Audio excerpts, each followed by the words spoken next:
할렐루야!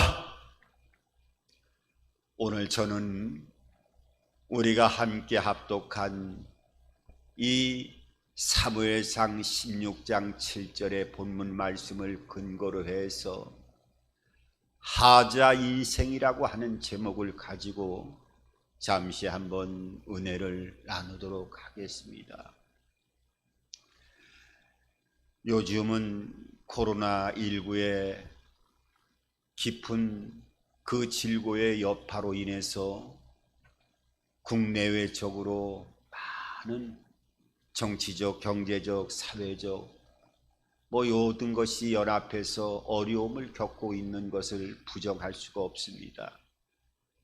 이 어려움을 잘 이겨나가고 하나님의 인도를 받아서 우리의 모든 삶이 하나님의 은총의 길로 인도를 받을 수 있는 복된 삶을 살아가는 저와 여러분들의 모든 삶이 되기를 다시 한번 주님의 이름으로 축원합니다. 예전에 한 청년이 상담을 하자 해서 상담을 했던 적이 있습니다. 그 청년은 나이가 27살이었는데 군대를 제대하고 아마 여기저기 직장을 다녀보려고 하면서도 많은 어려움을 겪었던 모양입니다. 그러면서 상담을 하면서 그런 얘기를 하는 거예요. 목사님, 저는 학식도 제대로 갖추지 못하고 또 집안에 배경도 없고 물려받을 유산도 없습니다. 그리고 가만히 보니까 저는 남들보다 어떤 특별한 재능을 가지고 있는 것도 없는 것 같습니다.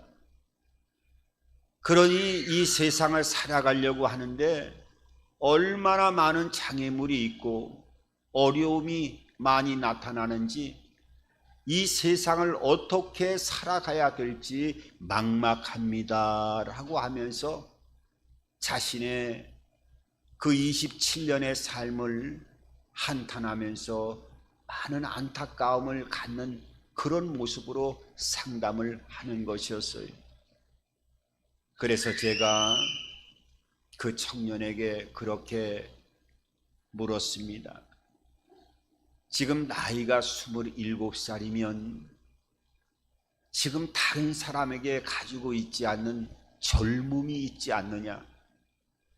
이 젊음이 얼마나 인생의 큰 자산이 되는 것인가 하는 것은 나이가 들어가면 들어갈수록 이것을 알게 될 터인데 지금은 아마 이 엄청난 젊음의 자산을 지금 현 시점에서는 잘 체감하지 못할 수도 있지만은 이 젊음이 청년의 삶 가운데 엄청난 큰 자산이라 생각하면서 모든 일들 담대하게 헤쳐나가는 삶을 살아가야 될 것을 주문을 하면서 상담을 했습니다.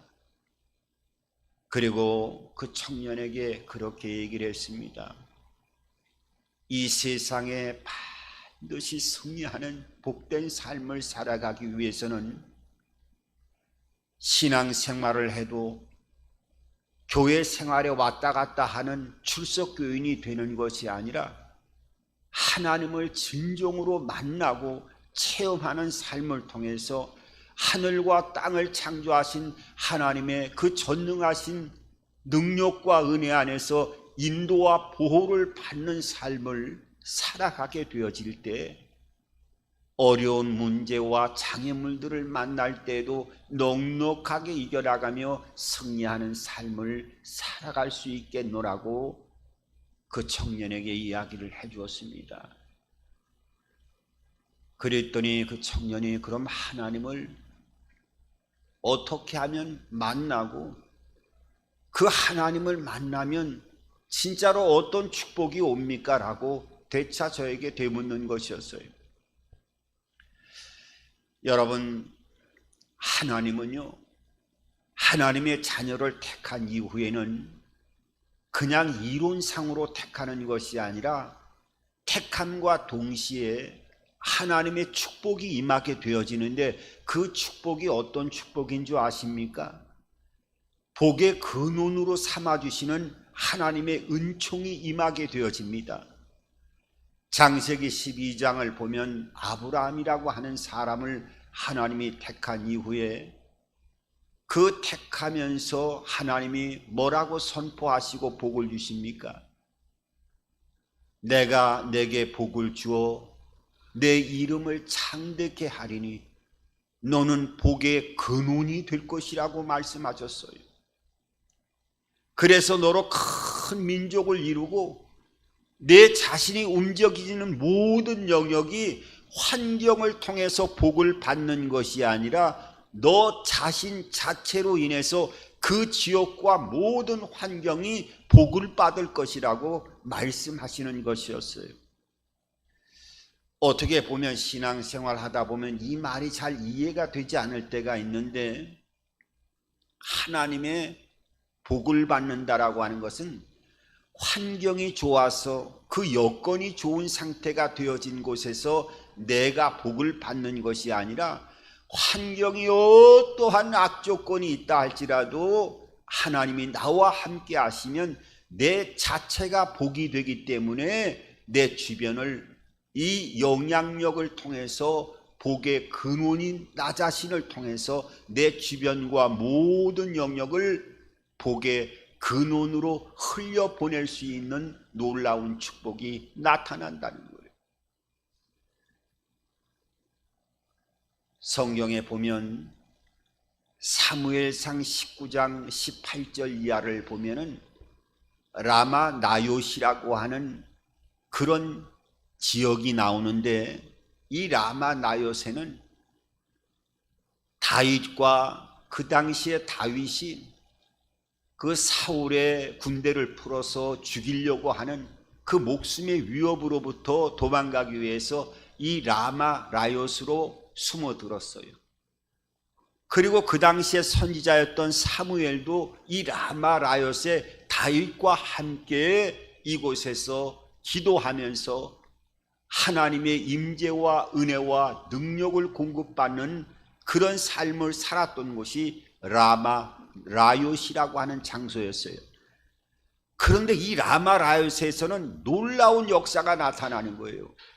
왜냐하면 이 다윗을 잡아 죽이기 위해서 군대를 풀었는데, 군대가 전령들이 이 다윗이 여기 있다고 하는 것을 알고 라마 라요스로 그 군사들이 오게 되면 라마 라요스에 오자마자 예언을 하면서 하나님의 영이 임하면서 그 군대, 다윗을 잡으려고 왔던 그 군인들이 전부 다 하나님의 영으로 감동되어서 예언을 하는 모습이 나타나게 됩니다.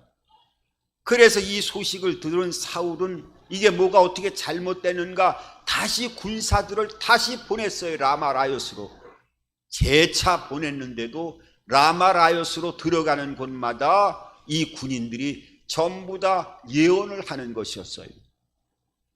그것뿐만 아니라 너무 이상해서 이 사울이 군인들을 믿지 않고 자기 자신이 라마 라요스로 들어갔는데, 이 사울 자신도 하나님의 영이 임해서 옷을 벗고 예언을 하는 놀라운 역사가 사무엘상 19장을 통해서 기록되고 있어요. 이것은 그 장소인 라마 라요시 하나님이 복된 곳이라 거기에서 축복의 샘물이 흘러나오고 그 영광과 임재가 드러나는 것이 아니라, 사무엘이라고 하는 하나님의 선지자, 다윗이라고 하는 기름 부음을 받은 하나님의 구별된 사람이 그 라마 라요스에 들어와서 기도하고 하나님과의 관계를 끊임없이 교통하고 이루어 나가니까, 그 라마 라요시라고 하는 그 지형적인 장소에 하나님의 영광과 은혜와 역사가 흘러나가면서 그 역사하시는 모습이 나타나는 것을 보게 됩니다. 참으로 놀라운 일이 아닐 수가 없는 거예요. 여러분, 신약 성경에도 보면 그 사도 바울이 하나님의 복의 근원으로 삼으시니까 그가 작업할 때 입었던 그 앞치마를, 그 치마를 벗어갖고 귀신 들린 자들이 그 치마를 만지기만 하더라도 악귀가 떠나가는 놀라운 역사가 나타나는 모습을 보게 됩니다. 여러분, 그 바울이 입고 있던 치마가 능력이 있는 것이 아니라 하나님이 바울을 복의 근원으로 사용하시니까 그 생명과 역사가 주변을 타고 흘러내리는 역사가 두르고 있는 앞치마를 통해서도 그 영광과 임재가 나타나는 것을 보게 되어져요.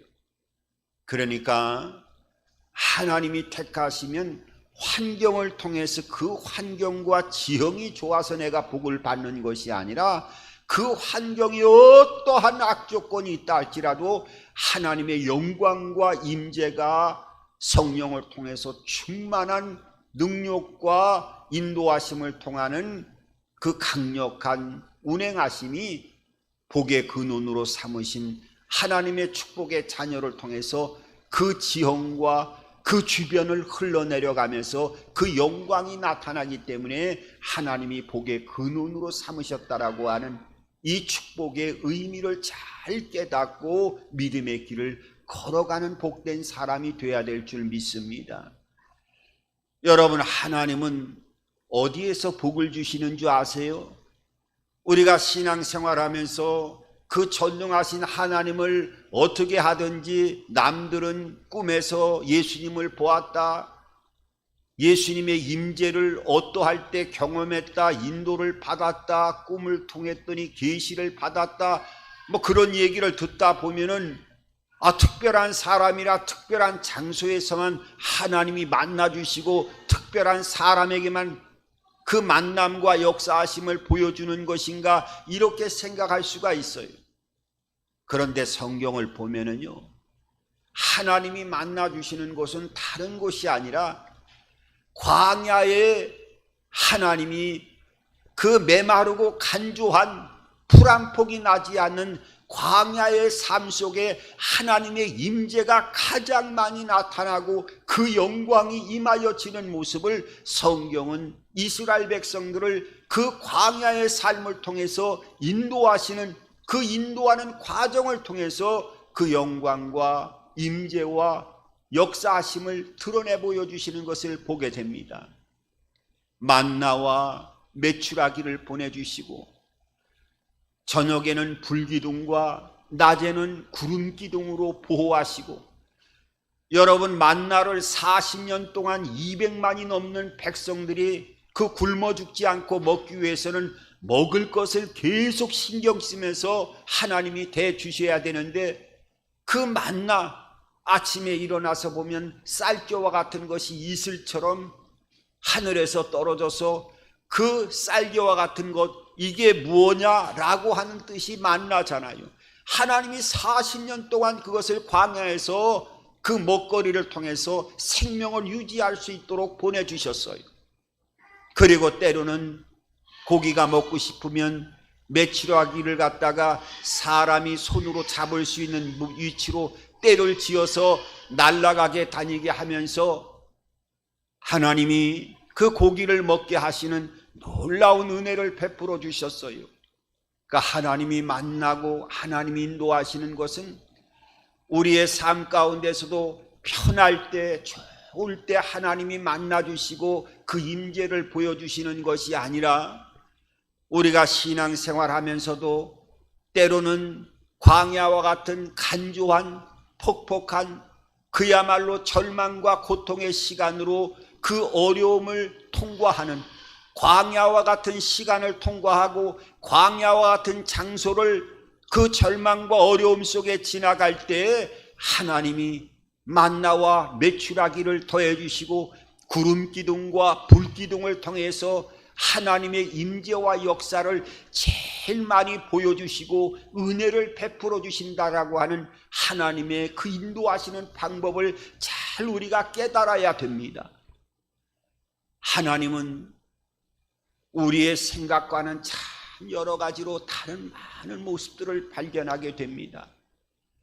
하나님이 사람을 택해서 사용할 때도 우리 인간의 그 사고방식과 경험과 또 경륜을 통해서 이 땅에서 삶을 살아오면서 다져진 그 느낌과 모든 경험을 통해서 얻어지는 그 과정을 통해서 보여지는 형태로 나타나는 사람을 구별하는 것이 아니라 하나님은 때로는 우리 인간과는 전혀 다른 모습으로 하나님은 복을 내려주시고 또 사람을 사용하시는 여러 모습들을 보여주고 계셔요.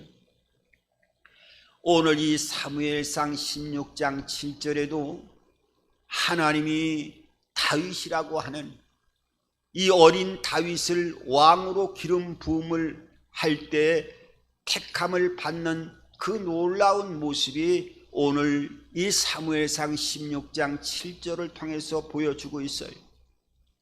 그런데 하나님이 그 이새에 아들이 있었는데 그 아들이 8명이 있었지요. 사무엘 선지자를 통해서 이제 이 하나님이 선택한 왕에게 기름 부음을 부으러 갈 때 하나님이 말씀하십니다. 너는 사람의 외모와 용모와 키를 보지 마라. 사람은 그 용모를 보고 키를 보고 외모를 보지만은 나는 그런 것을 보는 것이 아니라 내가 택하는 방법은 중심을 본다 하면서 사무엘에게 분명하게 말씀하셨어요. 그런데 이 사무엘 선지자가 이새의 집에 가니까 이새가 아들들을 쫙 모아놓고 기다리고 있었어요.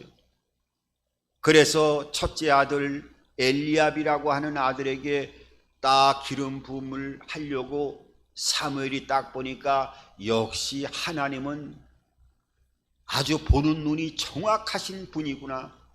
이 첫째 엘리압의 용모를 보고 또 기골이 장대하면서 여러 가지 모습을 보니까 사람이 볼 때에도 야, 이 정도는 하나님이 벌써 예비하고 계셨구나 하면서 기름을 딱 부으려고 하니까 하나님이 기름을 붓지 못하게 하셨어요. 사무엘은 깜짝 놀랐지요. 아니, 이렇게 사람이 볼 때에도 훤칠하고 누가 보더라도 흠이 없는 이 엘리압에게 기름 부음을 붓지 말라고 하나님 말씀하시는 것을 보고 깜짝 놀랐고, 그 두 번째 아들인 아비나답에게 또 기름을 부으려고 하니까 하나님이 말리시는 것이었어요.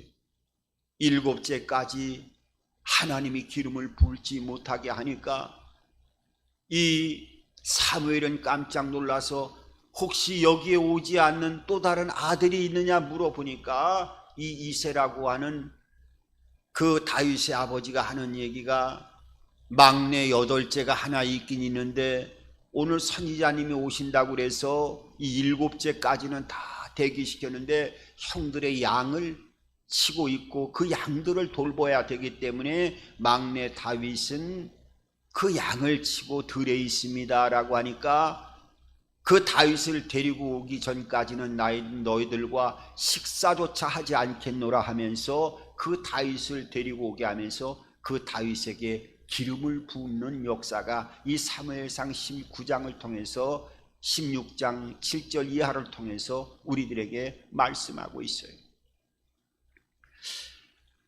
우리가 선택할 때는, 우리가 이 땅을 살아가면서 사람을 볼 때는 또 학문과 또 지식의 깊이를 어느 정도 가지고 있는가, 집안의 배경은 어떤가, 또 재능은 어떤가, 외모와 또 외적인 여러 가지 사람의 성품을 겉으로 바라보면서 그 사람들을 평가합니다.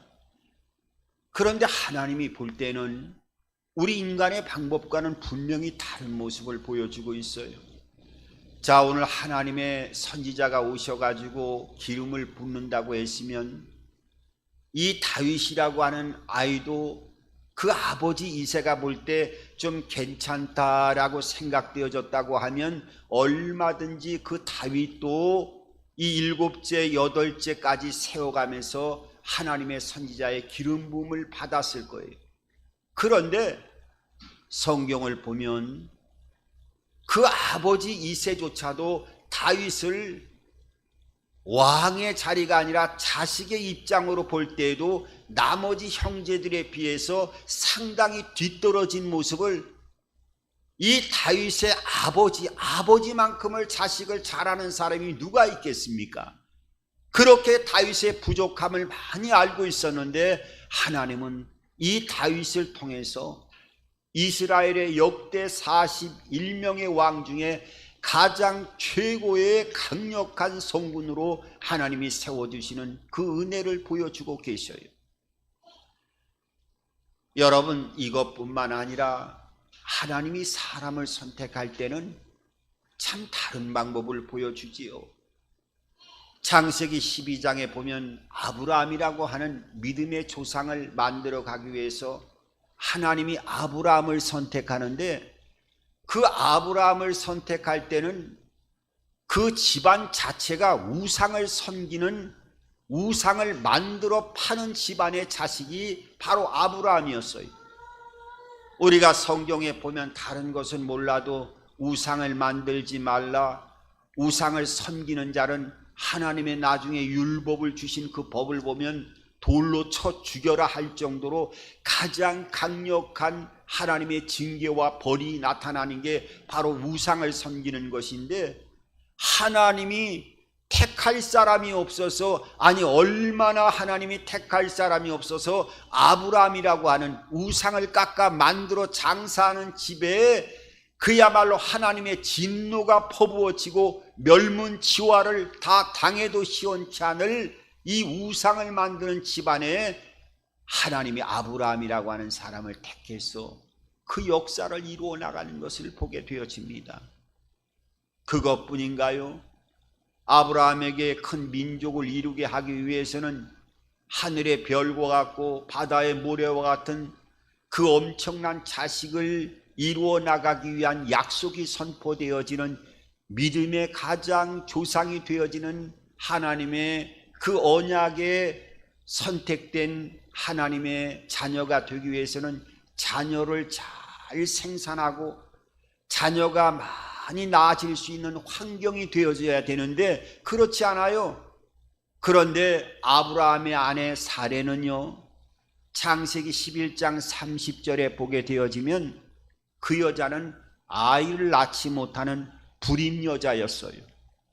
아니 지금 아이를 지금 잘 낳아도 현찬을 파는데 나이가 많이 들었을 뿐만 아니라 나이를 낳을 수 없었을 뿐만 아니라 원래부터 이 사례는 아이를 낳지 못하는 불임 여자였어요.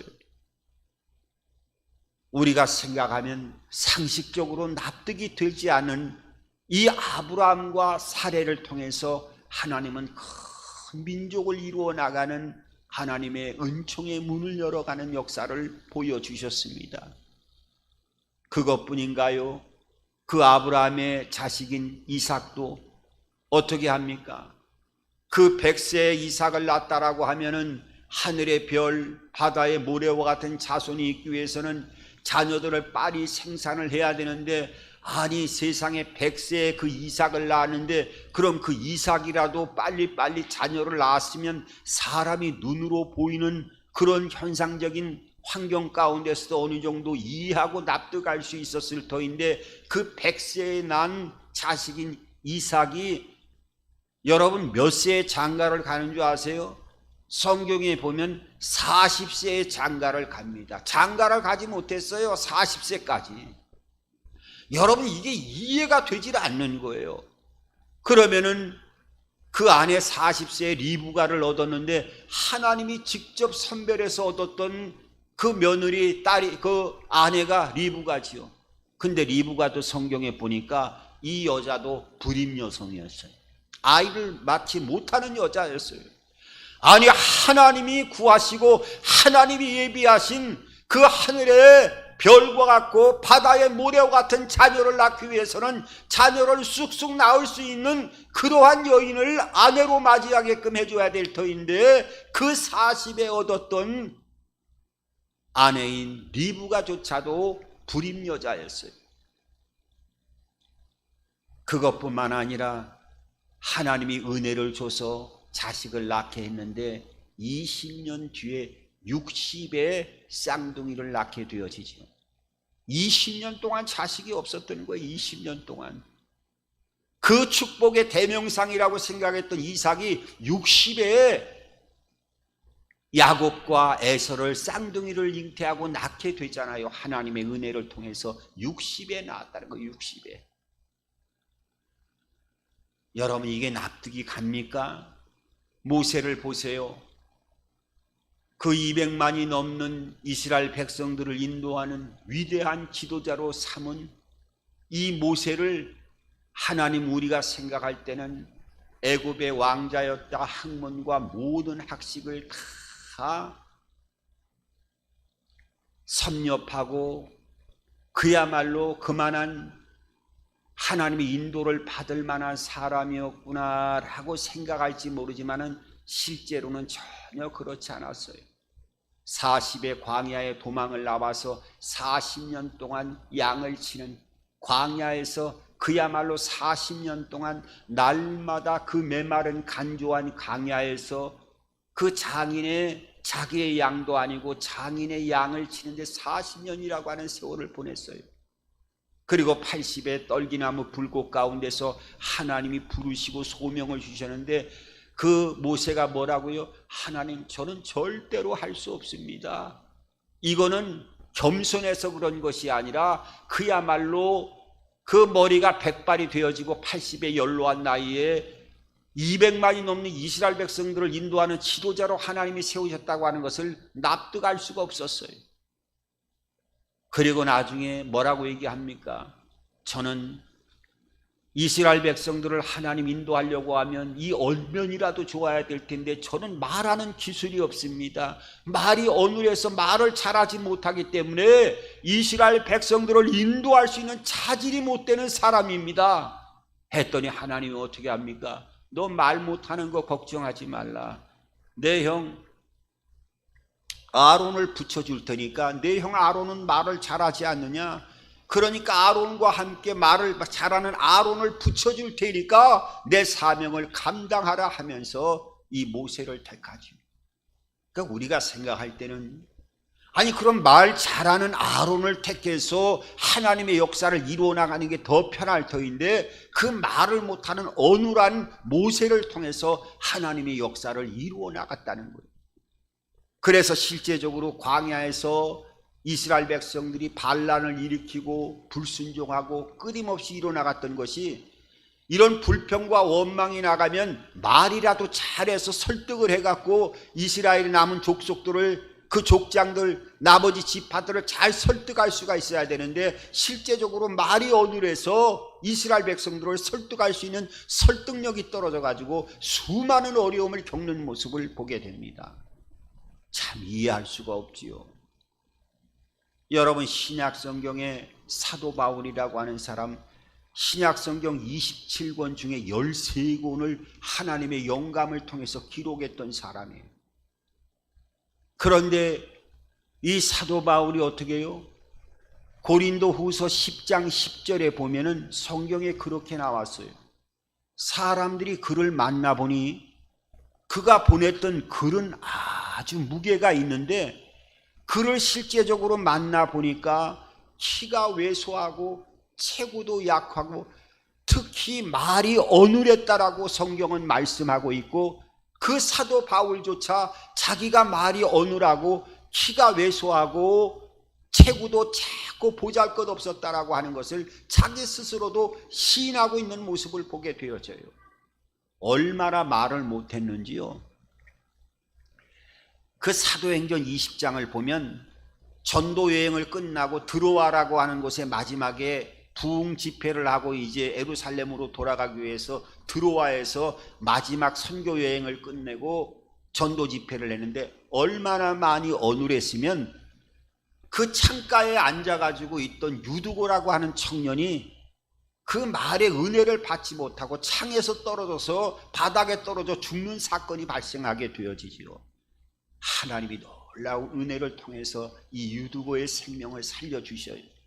근데 이 언변이 상당히 어눌했던 이 사도 바울의 모습을 보게 됩니다. 그것뿐인가요? 성경을 보면은요, 몸에도 병이 있었어요.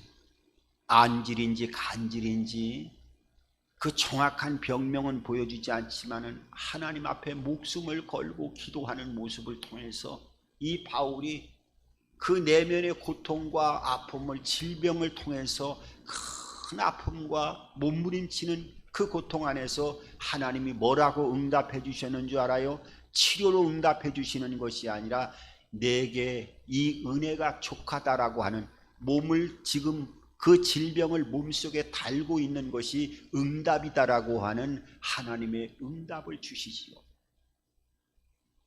이 사도 바울을 보세요. 어떤 성화에 보면은 키도 왜소하고 머리도 대머리가 까졌고 코도 매부리카로 되어져 있고 그 볼품이 없는 바울의 모습을 보게 됩니다. 그러니까 바울은 그 언변도 어눌했고 얼마나 얼굴 모습이, 그 모습이 참 남들이 볼 때 뒤처졌냐 하면 그 1차 전도 여행을 바나바라고 하는 그 바나바와 함께 1차 전도 여행을 갈 때 그 전도지에서 안진뱅이를 치료해주는 놀라운 역사를 보여주니까 그 원주민들이 신이라고 이 두 사람을 붙들고 대접을 하는데, 바나바는 인물이 좀 헐칠하게 잘생겼어요. 그랬더니 이 원주민들이 바나바에게는 스스신이라고 얘기하고 이 바울에게는 험의 신이라고 불렀어요. 이게 무슨 말이냐? 이 스스신은 신 중의 신, 제우스 신을 얘기하는 거고, 험의 신이라고 하는 것은 그 신 중의 신을 수종두는 하인 신을 얘기하는 거예요. 그러니까 그 원주민들이 두 사람을 볼 때도 바나바는 얼굴이 참 잘생기고 진짜 신 같다라고 생각해서 스스신이라고 불러줬고, 그 옆에 있던 사도 바울은 그 옆에 바울을 수종두는 사람이구나 생각할 정도로 험의 신, 신들의 그 심부름을 하는 신이구나 할 정도로 이렇게 외모에 약했던 모습을 보게 됩니다. 여러분, 하나님은 참으로 놀라운 은혜를 베풀어 주시고 역사하셔요. 하나님이 사람을 선택하는 것은 그 외모에 있는 것이 아니라 충성과 신실함과 또한 그 내면의 진실함을 가지고 있는 사람을 하나님이 선택하시고 은혜를 주시는 것을 보게 됩니다. 여러분, 아마 작물 중에 밀과 비슷한 호밀이라고 하는 이 호밀을 보시거나 들으신 그런 분들 많을 거예요.